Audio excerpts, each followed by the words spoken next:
श्री गणेशाय नमः। गणेश चतुर्थी की व्रत कथा। पौराणिक कथाओं के अनुसार गणेश चतुर्थी को लेकर कई कथाएं प्रचलित हैं। इसमें से हम आपको पहली कथा सुना रहे हैं। एक बार भगवान शिव और माता पार्वती नर्मदा नदी के तट पर बैठे थे। तभी देवी पार्वती ने भोलेनाथ से समय व्यतीत करने के लिए चौपड़ खेलने को कहा।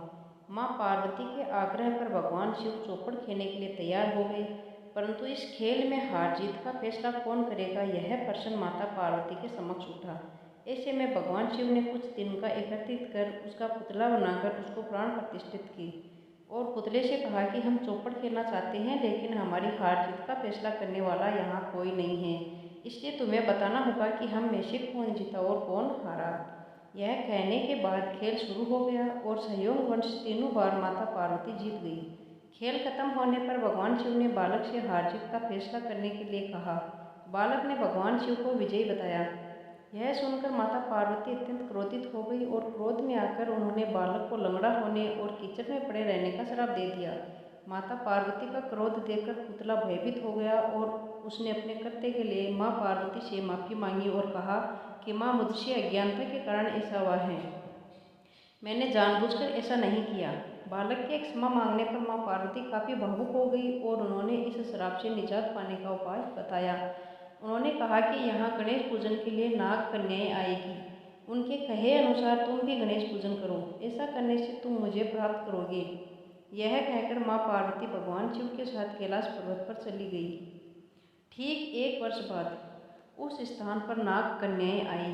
नाग कन्याओं से बालक ने विघ्नहर्ता भगवान गणेश के व्रत और पूजन की विधि पूछी। पूजा विधि जानने के बाद उस बालक ने लगातार 21 दिन तक गणेश जी का व्रत और पूजन किया। उसके भक्ति भाव से प्रसन्न होकर गणेश जी ने उस बालक को साक्षात दर्शन दिया और मनोवांछित फल मांगने को कहा। उस बालक ने कहा, हे विनायक, मुझे इतनी शक्ति दीजिए कि मैं अपने पैरों से चलकर अपने माता पिता के साथ कैलाश पर्वत पर पहुंच सकूं और वह देखकर प्रसन्न हो सके। कैलाश पर्वत पर पहुंचने के बाद बालक ने अपनी कथा भगवान शिव को सुनाई।